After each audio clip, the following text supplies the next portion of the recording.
Welcome to news focus. అక్రమ కేసులకు భయపడేది లేదు. మాజీ మంత్రి సీదిరి అప్పలరాజు. శ్రీకాకుళం జిల్లా పలాస నియోజకవర్గం చినంచల గ్రామంలో వైఎస్ఆర్సీపీ జిల్లా అధికార ప్రతినిధి స్థానిక ఎంపీటీసీ బమ్మిడి దుర్యోధన అధ్యక్షతన కోటి సంతకాల సేకరణ ప్రజా ఉద్యమం కార్యక్రమం ఘనంగా నిర్వహించారు. ఈ కార్యక్రమంలో ముఖ్య అతిథిగా మాజీ మంత్రి అప్పలరాజు పాల్గొన్నారు. అనంతరం ఆయన మాట్లాడుతూ మన వైసీపీ హయాంలో 17 మెడికల్ కాలేజీలు తీసుకొచ్చామని, ప్రతి గ్రామానికి రోడ్లు వేయించామని, అలాగే ఇంటింటికి మంచినీటి కుళాయిలు, కిడ్నీ హాస్పిటల్, కేటీ రోడ్డు విస్తరణ పనులు, 700 కోట్లతో శుద్ధ జల ప్రాజెక్టు, గ్రామ సచివాలయాలు, విలేజ్ క్లినికులు, రైతు భరోసా కేంద్రాలు వంటి మరెన్నో విప్లవాత్మకమైన సంక్షేమ కార్యక్రమాలు చేస్తామని, ప్రజలందరికీ మంచి చేస్తామని, ఇన్ని మంచి పనులు చేసిన నాపై అక్రమంగా కేసులు పెట్టి స్టేషన్లో గంటల కొద్దీ కూర్చోబెడితే మనం తగ్గుతామా?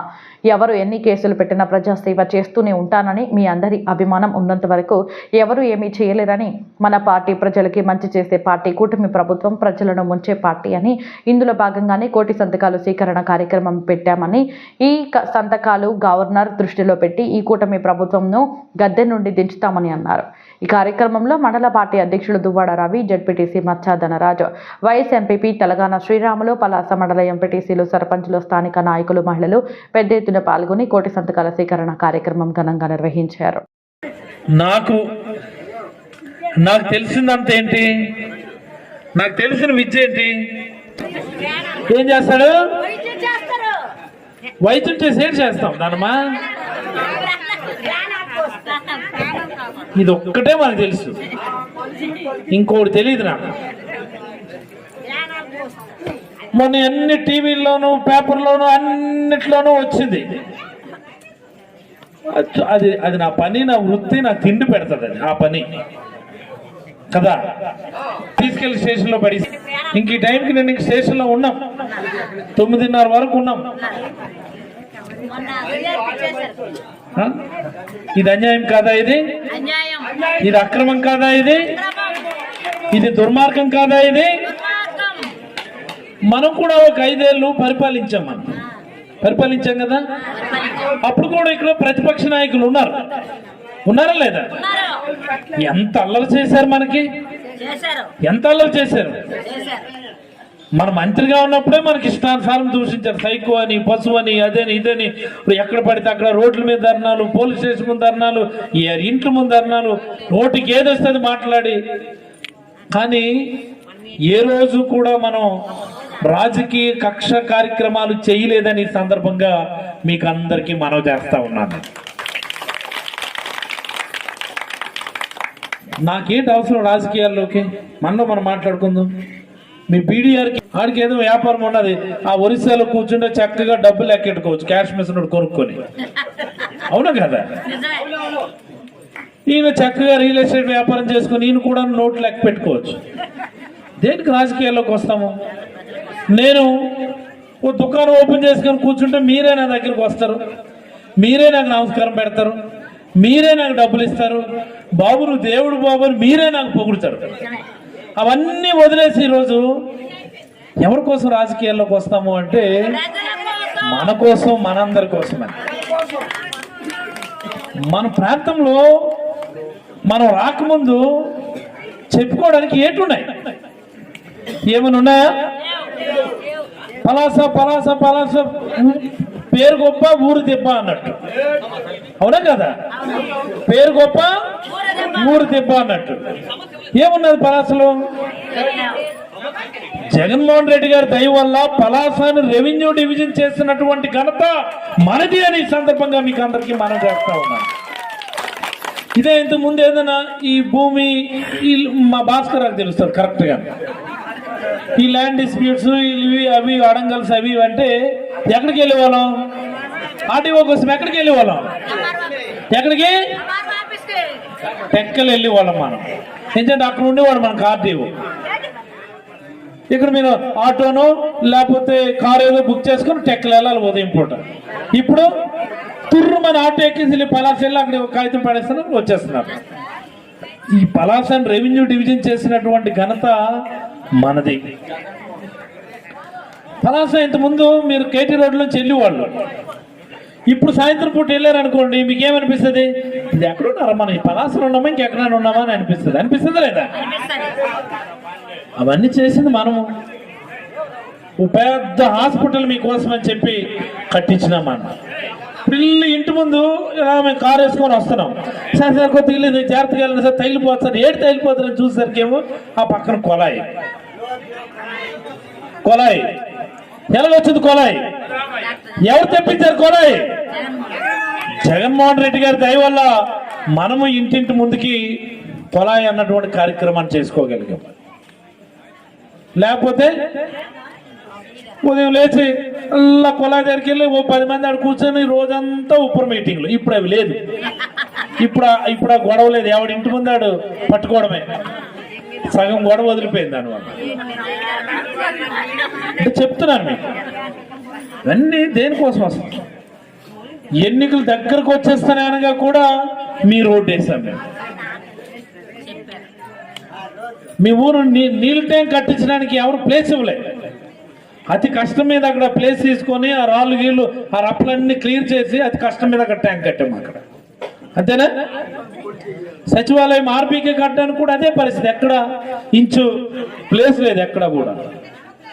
అంత కష్టం మీద ఈ ఊరని కాదు అన్ని గ్రామాలకి ఈ నియోజకవర్గానికి ఒక రూపు ఒక సుందరమాన్ని కూడా తీసుకొచ్చినాం. దానికి ఈరోజు బహుమానం ఏంటంటే మన మీద అక్రమ కేసులు, అల్లరి చేయడం, ఇబ్బంది పెట్టడం. మీకు అందరికీ ఒక జోక్ చెప్పాలి. నేను నాకు పోలీస్ స్టేషన్ పిలిచినటువంటి ఇది కూడా మీకు చెప్పాలి. ఆడేవాడు ఒక మైనర్ అమ్మాయి మీద దాడి చేశాడు, అబ్యూజ్ చేశాడు, ఇష్టానుసారం ప్రవర్తించాడు. ఈ అమ్మాయి కంప్లైంట్ ఇచ్చింది. పోలీసులు దానిపైన ఏ రకమైన యాక్షన్ తీసుకున్నారనే దాని మీద నేను మాట్లాడి, మీరు ఎందుకు దానికి అట్రాక్ట్ అయ్యే కేసులు మీరు కట్టరన్నందుకు కొట్టినోడికి పిల్లలేదు, కంప్లైంట్ ఇచ్చిన వాళ్ళకి పిల్లలేదు. దాని గురించి మాట్లాడలేదు. నాకు మాత్రం ఒక రోజంతా పోలీసులు పెట్టి నువ్వు వీళ్ళకి ఎందుకు మాట్లాడు, వాళ్ళకి ఎందుకు మాట్లాడు, ఇందులోంచి మాట్లాడు కదా అందులోంచి మాట్లాడారు కదా అని చెప్పి నాకేమో ఇన్వెస్టిగేషన్. అంటే ఎలా ఉందో ఒకసారి ఈ ప్రభుత్వ పరిస్థితి ఎలా ఉన్నదో ఒకసారి గమనించమని కోరుతా ఉన్నాను నేను. ఎమ్మెల్యే అయినటువంటి వాళ్ళకి ఇంకొక పని లేదు. ఎవరి మీద కేసులు పెట్టించాలా, ఎవరు పోలీస్ స్టేషన్లు పిలాలా, ఎవరు జైల్లో పెట్టించాలా అన్నటువంటి పని తప్ప ఈ నియోజకవర్గ అభివృద్ధికి సంబంధించి వాళ్ళకి ఎలాంటి అవగాహన లేకపోతే ఎలాంటి ఆతృత లేదని ఈ సందర్భంగా మీకు అందరికీ మనవి చేస్తా ఉన్నాను.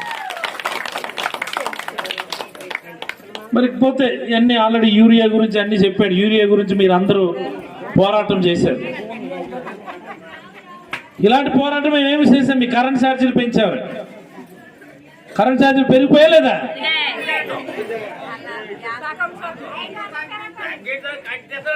వాళ్ళకి అడిగినందుకు మా మీద కేసు. ఓ నకిలీ మద్యం అమ్ముతున్నారు అని ర్యాలీ చేస్తే దాని మీద ఒక కేసు. రేపు పిలుచున్నారు దానికి మళ్ళీ.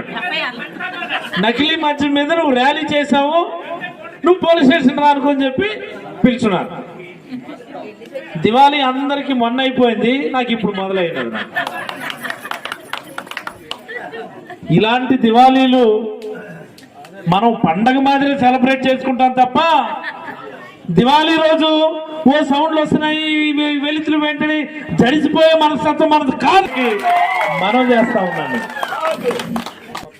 మీ పంచాయతీ రావడానికి ఉన్నటువంటి ముఖ్య ఉద్దేశం, చాలా ముఖ్యమైనటువంటి సందర్భం కోసం ఈరోజు మీ ఊర్లో రచ్చబండ కార్యక్రమం పెట్టడం జరిగింది. అదేంటంటే మామూలుగా మనలో మనం మాట్లాడుకుందాం. మనం నీ కొడుకో కూతురు పుడితే, అయితే మనవడు మనవరాలు పుడితే నామకరణం చేసినప్పుడు బాలసార్ చేసినప్పుడు ఏం చేస్తారు మీరు? అదేమో పిల్లడికి దేవుడు పూజ అవుతుంటుంది, పంతులు గారు కూర్చొని ఉంటారు, అక్కడేమో చిన్న బుక్ పెడతావు నువ్వు, ఆ పక్కనేమో పెన్ను పెడతావు. వీళ్ళు చెప్పేస్తుంది వీళ్ళు మా అమ్మమ్మ అప్పుడు పెన్ను. కొంతమంది ఏం చేస్తారు, అక్కడ స్టెథోస్కోప్ తెచ్చి పెట్టేస్తున్నారు. ఆడేది అలా పాకిరికుండా 2 అడుగులు పడేయమనుకో లాగితే స్టెథోస్కోప్ పట్టించేస్తాడు. నా మనవాడు స్టెథోస్కోప్ పట్టుకున్నా డాక్టర్ అయిపోతాడు అనుకోని చెప్పేసి. ఇదే కదా. అంటే ప్రతి ఒక్కరికి ఒక కోరిక, నా కొడుకు, నా కూతురుకు, నా మనవడుకు, నా మనవరాలకు డాక్టర్ కోర్సు చదివించాలా, డాక్టర్ చేయాలా, మంచి భవిష్యత్తు ఇవ్వాలా అన్నటువంటి ప్రతి ఒక్కరికి కూడా ఆ కోరిక ఉన్నది, మనందరికీ కూడా. మరి డాక్టర్ కోర్సు చదవడానికి అవసరమైనటువంటి డాక్టర్ సీట్లు మన రాష్ట్రంలో ఉన్నాయా అని నేను అడుగుతా ఉన్నాను. నేను డాక్టర్నే, మీ అందరికీ తెలుసు. నేను చదువుకున్నప్పుడు, నేను ఎప్పుడు 1997లో జాయిన్ అయిన ఎంబీబీఎస్. నేను ఎప్పుడు 1997లో. అప్పుడు ఆంధ్రప్రదేశ్ తెలంగాణ కలిపి ఆంధ్రప్రదేశ్ మనది, కంబైండ్ ఆంధ్రప్రదేశ్. మొత్తంగా ఈ రాష్ట్రం మొత్తం కలిపితే 1250 సీట్లు ఉన్నాయి. అప్పుడు ఎన్ని ఉన్నాయి? ఈ 1250 సీట్లు అన్ని కూడా గవర్నమెంట్ సీట్లే. ఒక 100 సీట్లు ఒక్క ప్రైవేట్ మెడికల్ కాలేజ్ ఉండేది. అప్పుడు 1997లో ముఖ్యమంత్రి ఎవరంటే అప్పుడే ఫ్రెష్గా వెన్నుపోటు ద్వారా ముఖ్యమంత్రి అయినటువంటి చంద్రబాబు నాయుడు గారు. 95లో ఆయన వెన్నుపోటు పొడిచి మామను దింపి మళ్ళీ మామను చంపేశాడు అన్నామంటే అది ఒక కేసు పెడతారు. మళ్ళీ దాని మీద ఎంక్వైరీ చేస్తారు. నీకు ఎవరు చెప్పాడు ఈయనే చంపాడని, ఎలా చంపాడు, నువ్వు చూసావా, నీ కళ్ళతో చూసావా అంటారు. అవన్నీ అది ఒక తగ్గు, అది మనకి అంతేనా? అడుగుతారు ఎలాగే చంపేశాడని అన్నావు కదా, ఎలా చంపాడు, నీకెలా తెలుసు, నీకెవరు చెప్పారు, కత్తితో పొడి చంపాడా లేకపోతే ఇంకోటి అని అడుగుతారు. మనం పక్కన పెడతాం. అప్పుడు చంద్రబాబే ముఖ్యమంత్రి. నేను కాకినాడలో ఎంబీబీఎస్ చదివాను. నేను కాకినాడ ఏంటి, తూర్పుగోదావరి జిల్లా. అప్పుడు తూర్పుగోదావరి జిల్లా పెద్ద జిల్లా. మన జిల్లాలో 10 నియోజకవర్గాలు ఉంటే తూర్పుగోదావరిలో 21 నియోజకవర్గాలు ఉండేవి. ఎన్ని? 21 నియోజకవర్గాలు ఉండేవి. ఆ తూర్పుగోదావరి జిల్లాలో పెద్ద టౌన్ ఏదంటే కాకినాడ కాదు, ఏది? రాజమండ్రి. పుష్కరాలకు వెళ్తాం కదా మనం. రాజమండ్రి పెద్ద టౌన్. ఆ రాజమండ్రిలో కూడా పెద్ద హాస్పిటల్ ఉన్నది, జిల్లా ఆసుపత్రి ఉన్నది అక్కడ. మేము కాకినాడలో చదువుకున్నప్పుడు అనుకునేవాళ్ళం, ఇది నా చలికాలం మొదలైపోయింది. జిల్లాలో పెద్ద ఊరు రాజమండ్రి. అక్కడ కూడా చాలా పెద్ద హాస్పిటల్ ఉండేది, జిల్లా హాస్పిటల్ ఉండేది. మేము అనుకునేవాళ్ళం, మేము కాకినాడలోనే మెడికల్ కాలేజ్ ఉంది, ఈ మెడికల్ కాలేజ్ హాస్పిటల్కి ఉన్నటువంటి ఇలాంటి హాస్పిటల్ రాజమండ్రి కూడా ఉంది కదా, అక్కడ కూడా మెడికల్ కాలేజ్ పెట్టుకోవచ్చు కదా, పేదలకు మంచి జరుగుతుంది కదా అని అనుకునేవాళ్ళం. కానీ ఏ రోజు ఏ ముఖ్యమంత్రి కూడా అలాంటి ప్రయత్నం చేయలేదు. చంద్రబాబు గారు మొదటి టర్మ్ 95 నుంచి 99 వరకు ఒక్కటంటే ఒక్క గవర్నమెంట్ మెడికల్ కాలేజ్ ఇవ్వలేదు. 99లో రెండోసారి ముఖ్యమంత్రి అయ్యాడు చంద్రబాబు నాయుడు గారు. 99 నుంచి మళ్ళీ 2004 వరకు. పోనీ అప్పుడైనా ఒక్క గవర్నమెంట్ మెడికల్ కాలేజ్ ఇచ్చారంటే అప్పుడు ఇవ్వలే. 2004లో చంద్రబాబు దిగిపోయిన తర్వాత రాజశేఖర రెడ్డి గారు ముఖ్యమంత్రి అయ్యారు. పాదయాత్ర చేసిన తర్వాత మీ అందరి ఆశీర్వాదంతో రాజశేఖర రెడ్డి గారు పెద్ద ఎత్తున ముఖ్యమంత్రి అయ్యారు. రాజశేఖర రెడ్డి గారు డాక్టర్. ఆయన వచ్చిన తర్వాత కొత్తగా 4 గవర్నమెంట్ మెడికల్ కాలేజీలు పెట్టారు. ఏవేవో 4 అంటే ఇప్పుడు శ్రీకాకుళమే ఉంది. ఇంతకుముందు ఆ హాస్పిటల్ ఏమనేవాళ్ళం మనం? ఏమనేవాళ్ళం? బలగ హాస్పిటల్ అని అనేవాళ్ళం, అవునా కదా? ముసలోడు చెప్పేస్తున్నాడు బలగ హాస్పిటల్, మీరు చెప్పలేకపోతున్నారు. బలగ హాస్పిటల్ అని అనేవాళ్ళం. అది ఇప్పుడేమంటాం దాన్ని రిమ్స్ హాస్పిటల్ అని అంటున్నాం మనం. ఏమంటాం? రిమ్స్ హాస్పిటల్ అని అంటున్నాం. బలగ హాస్పిటల్ని రిమ్స్ హాస్పిటల్ అంటే రిమ్స్ మెడికల్ కాలేజ్ గా మార్చినటువంటి ఘనత శ్రీ వైఎస్ రాజశేఖర రెడ్డి గారిదని ఈ సందర్భంగా మీకు అందరికీ మనవి చేస్తా ఉన్నాం. ఇలాగే శ్రీకాకుళం, ఒంగోలు, కడప, తెలంగాణలో కాలేజీ 4 గవర్నమెంట్ మెడికల్ కాలేజీలు. రాజశేఖర రెడ్డి గారు ఉన్నటువంటి 5 ఏళ్లలో కొత్తగా 4 గవర్నమెంట్ మెడికల్ కాలేజీలు ఇచ్చారు. 2004 నుంచి 2009 వరకు రాజశేఖర రెడ్డి గారు ముఖ్యమంత్రి. 2009 తర్వాత రెండోసారి ముఖ్యమంత్రి అయినా దురదృష్టవశాత్తు ఆయన చనిపోయారు. ఆయన మళ్ళీ ఆ తర్వాత ఎవరు ఈ గవర్నమెంట్ మెడికల్ కాలేజీలు పెడదాము, మెడికల్ సీట్లు పెంచుదామని ఎవరు అనుకోలేదు. మరి 2014లో మనకు శని మళ్ళీ చంద్రబాబు నాయుడు గారు ముఖ్యమంత్రి అయ్యారు. మరి చంద్రబాబు నాయుడు గారు అంటే ఎక్కడైనా మెడికల్ సీట్లు పెంచడం ఉంటుందా? ఉంటుందా? ఉండే అవకాశం లేదు. ఏంటంటే చంద్రబాబు గారికి ఎంతసేపు ప్రైవేటు ప్రైవేటు ప్రైవేటు ప్రైవేటు, ఎవరికి నీకింత నాకింత, ఇది నీకు ఇది నాకు, ఇది నీకింత నాకింత అని సర్దుకోవడం తప్ప గవర్నమెంట్ ఆధ్వర్యంలో ఏదన్నా చేద్దామన్నటువంటి కించిత్ ఆలోచన లేనటువంటి వ్యక్తి చంద్రబాబు గారు అని ఈ సందర్భంగా మీకు అందరికీ మనం చేస్తా ఉన్నాం. సేమ్ టు సేమ్ 14 నుంచి 19 ఆయన మూడోసారి ముఖ్యమంత్రి అయ్యారు. మళ్ళీ ఒక్కటంటే ఒక్క గవర్నమెంట్ మెడికల్ కాలేజ్ కూడా ఇవ్వలే. 2019లో మనందరి ప్రీతమ నాయకులు మీ ఆశీర్వాదంతో, మీ ప్రేమాభిమానాలతో 151 సీట్లతో మన నాయకుడు శ్రీ వైఎస్ జగన్మోహన్ రెడ్డి గారు 2019లో ముఖ్యమంత్రి అయిన తర్వాత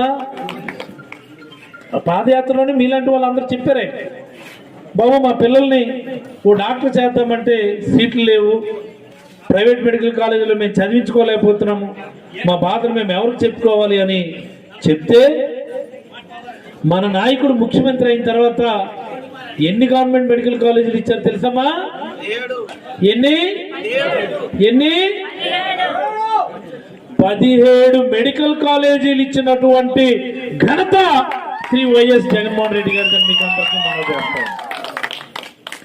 ఒక 5 ఏళ్లలోనే 17 మెడికల్ కాలేజీలకి అనుమతులు తెచ్చుకోవడం, ఒకటి కాదు రెండు కాదు, 17 మెడికల్ కాలేజీలు అంటే ఇంచుమించుగా 2500 సీట్లు అదనంగా వస్తాయని. అంటే ఓ మాదిరిగా మీ పాప చదువుకొని నీట్ ఎగ్జామ్ రాస్తే ఎంబీబీఎస్ సీట్ వస్తుంది, డాక్టర్ అయిపోయి ఆ కుటుంబం చక్కగా అభివృద్ధిలోకి వచ్చేస్తుంది. ఆ 17 మెడికల్ కాలేజీలు 5 మెడికల్ కాలేజీలు పూర్తి చేసి క్లాసులు మనమే మొదలు పెట్టాం. ఇంకో 2 మెడికల్ కాలేజీలు పూర్తి చేసి వాళ్ళకి ఇచ్చాం మళ్ళీ అదనంగా, అంటే 7 కంప్లీట్ చేసి ఇచ్చాం మనం. మిగతా 10 మెడికల్ కాలేజీలు ఉదాహరణకి మీ అందరికీ ఓ మాట నేను చెప్తాను. నేను సచివాలయం కంప్లీట్ చేశాము. ఇవన్నీ నువ్వు మనసులో పెట్టుకోవాలి. వాళ్ళు వస్తారు రేపు పొద్దున్న మంచి ప్రభుత్వం స్టిక్కర్లు అంటించుకోవడానికి, తీసారి స్టిక్కర్ తీసారి మొహం మీద అంటించాల్సినటువంటి పరిస్థితుల్లో మనం కదా. గవర్నమెంట్ బిల్డింగ్లు ఎలాగుంటుందమ్మా? ఒప్పుకోం కదా. మన ఊళ్ళో చిన్న కమ్యూనిటీ హాల్ గవర్నమెంట్ ఇస్తుంది, ఇలాంటి కమ్యూనిటీ హాల్. తర్వాత ఎవడో బలవంతులు వచ్చి ఇది మాకు కాకుంటాం, మనం ఇలాంటి చిన్న దానికే మనం ఒప్పుకోము. అలాంటిది పెద్ద బిల్డింగ్లు, అలాంటి బిల్డింగ్లు కనిపిస్తున్నాయి కదా మీ దగ్గర ఉన్న దీని మీద కూడా కనిపిస్తుంటాయి. ఇదిగో ఇలాంటి బిల్డింగ్లన్నింటినీ కూడా తన సొంత మనుషులకి అమ్మేయడానికి చంద్రబాబు నాయుడు గారు కుట్ర పన్నున్నారని ఈ సందర్భంగా మీకు అందరికీ కూడా మనవి చేస్తా ఉన్నాను. ఈ పేద ప్రజలకి చెందాల్సినటువంటి ఆస్తులు ఇవి. నీ కొడుకు నీ కూతురు డాక్టర్ అవ్వాలని జగన్మోహన్ రెడ్డి గారు కట్టించినటువంటి కాలేజీలు. అలాంటి కాలేజీలు ప్రైవేట్ వ్యక్తుల చేతిలో పెట్టేస్తారట. మళ్ళీ ఏమనంటాడు తెలుసా? ప్రైవేట్ కాలేజ్ అయితే ఏంటి, ప్రభుత్వ కాలేజ్ అయితే ఏంటి అంటాడు ఆయన. అంత పెడసల మాటలు. ఇల్లు మా శ్రీను ఉన్నాడు, ఇల్లు మా కనిత శ్రీను కూడా ఉంది. అక్కడ 16,500 ఫీజు, కన్వీనర్ కోట 16,500 ఫీజు. ఇదే ప్రైవేట్ మెడికల్ కాలేజీలో కన్వీనర్ కోటాలో 3 లక్షలు ఎంతో కట్టాల్సి వచ్చింది. కట్టగలమా? సంవత్సరానికి కట్టగలమా మనం? ఇంత అన్యాయం అవుతున్నా తెలుగుదేశం వాళ్ళందరూ కూడా ప్రైవేట్ వాళ్ళకి స్టేట్ అవుతాయి, కన్వీనర్ కోటాలో సీట్ ఫ్రీయే కదా, గవర్నమెంట్ ఫీజు రింబర్స్మెంట్ ఇస్తుంది కదా. ఫీజు రింబర్స్మెంట్ ఎంతగా 16,500కి ఇస్తుంది. మరి మిగతాది ఎవరు కడతాడు? మీ బాబు కడతాడా? ఈ 2 లక్షలు 3 లక్షల ఫీజులు, ఈ అదనంగా కాలేజ్ ఫీజు అని, బిల్డింగ్ ఫీజు అని, ఎస్టాబ్లిష్మెంట్ ఫీజు అని, అదని ఇదని, ఈ పిండాకూర ఫీజులన్నీ మీ బాబు కడతాడా అని చెప్పి తెలుగుదేశం పార్టీ నాయకులు అడుగుతా ఉన్నాను నేను. బుర్రా బుద్ధి లేని మనుషులు తయారై ఉన్నారు. పేదలకు మంచి జరిగే కార్యక్రమాన్ని చంద్రబాబు నాయుడు ప్రైవేట్ వ్యక్తులకు అమ్మేస్తుంటే అదొక పెద్ద గొప్ప కార్యక్రమం లాగా ఈ తెలుగుదేశం ప్రచారం చేస్తున్నారు. అంటే ఇలాంటి అన్యాయం జరుగుతున్నాయి. మనము ఇంట్లో కూర్చొని ఈ గోలిగాడు 10 రూపాయలు అడిగాడు నాకు ఈ కొండ వేయడానికి అని చెప్పేసి ఇంట్లో అనుకుంటే తేలదు. అర్థమైందా? ఇంట్లో అనుకుంటే ఎవరికి తెలియదు. మనసులో అందరికీ ఉన్నది, మనసులో బిగబెట్టేసి గుండె ఇవ్వలేదు గోలుగడు గుండె ఇవ్వలేదు మనసులో అనుకుంటారు తప్ప బయటకు అనలేదు. ఈ ప్రభుత్వం మెడలు వంచాలంటే మనసులో అనుకోవాలా బయటకు అనాలా? మనం మనసులో అనుకోవాలా బయటకు అనాలా? బయటికి మనం మాట్లాడితేనే ఈ ప్రజల్లో ఇంత వ్యతిరేకత వస్తుందని తెలుస్తుంది. దానికోసమని ఈ రోజు మీ ఊరు రావడం. ఇదిగో మన ఆస్తుల్ని చంద్రబాబు నాయుడు గారు తన సొంత మనుషులకి అమ్మేస్తున్నాడు అన్నటువంటి విషయాన్ని ప్రతి ఒక్కరికి తెలియజేసి మీ అందరూ కూడా రోడ్డు మీదకి వచ్చి ఇది అమ్మకం తప్పు, ప్రైవేటైజేషన్ తప్పు అని నినందించాలన్నటువంటి కార్యక్రమమే ఈ సంతకాల సేకరణ ప్రజా ఉద్యమం అని సందర్భంగా మీకు అందరికీ మనవి చేస్తా ఉన్నాం. దానికోసం ఈరోజు మీ ఊరు వచ్చాం. దీనిలో భాగంగా ఏదో వచ్చాము, బీడీఆర్ భాస్కర్ రావు కలిపి మీటింగ్ పెట్టారు, లైట్లు పెట్టారు, కుర్చీలు వేసారు, సాయంత్రం చలి అవ్వకుండా ఏర్పాటు చేశాడు, టీ ఇచ్చాడు, లేకపోతే జిలేబీలు ఇచ్చాడు, తినేస్తాం ఇంటికి వెళ్ళి తొంగుంటామంటే అవ్వదు. మరి మనందరికీ దీని వ్యతిరేకంగా ఉన్నామని ప్రభుత్వానికి ఎలా తెలుస్తుంది అంటే దానికి ఒక లెటరు ప్రతి ఒక్కరు కూడా గవర్నర్కి లెటర్ పెట్టాలని చెప్పి ఒక లెటర్ తయారు చేశాం. ఎవరికి? గవర్నర్, గౌరవనీయులు గవర్నర్ గారికి మనందరం కూడా లెటర్లు పెట్టాలా. మా మెడికల్ కాలేజీలు ప్రైవేట్ వాళ్ళకి ఇవ్వడం తప్పు, ఇది అన్యాయం, ఇది అక్రమం, ఇది దుర్మార్గం, ఈ ప్రక్రియను తక్షణమే మీరు ఆపించండి అని చెప్పి గవర్నర్ గారికి మన అందరం కూడా లెటర్లు పెట్టడానికని ఈ లెటర్లు తీసుకొని వచ్చినాం. దీనిపైన మీ పేరు, మీ ఫోన్ నెంబరు, ఇది నేరుగా గవర్నర్కి వెళ్తుంది, ఇది ఇంకెవరికి వెళ్ళదు. మీ ఫోన్ నెంబర్ అనగానే మళ్ళీ మీ ఆధార్ కార్డు నెంబర్లు, మీ అకౌంట్ నెంబర్లు గట్రా అల్లాగే అడగం మేము. ఓకేనా? అలా ఏమైనా అన్నారు అనుకో, నీ ఫోన్ నెంబరు, నీ ఆధార్ కార్డు, మేమే ఈ లెటర్లు తీసుకెళ్లి గవర్నర్ గారికి హ్యాండ్ ఓవర్ చేస్తాం మేము. సో ఈ కార్యక్రమం తర్వాత కొన్ని సంతకాల సేకరణ ఇక్కడ చేసిన తర్వాత రేపటి నుంచి మీ పంచాయతీలో ఇంటింటికి వచ్చి సంతకాల సేకరణ కార్యక్రమం జరుగుతుంది. ఇది ప్రజలందరికీ మనం చెప్పాలి. గవర్నమెంట్ ఆధ్వర్యంలో రన్ అవ్వాల్సినటువంటి మెడికల్ కాలేజీల్ని ప్రైవేట్ మార్గం అని వెలుగెత్తి చాటడానికే ఈ ప్రజా ఉద్యమం, ఈ రచ్చబండ కార్యక్రమం అని చెప్పి మీకు అందరికీ కూడా మనస్ఫూర్తిగా తెలియజేస్తూ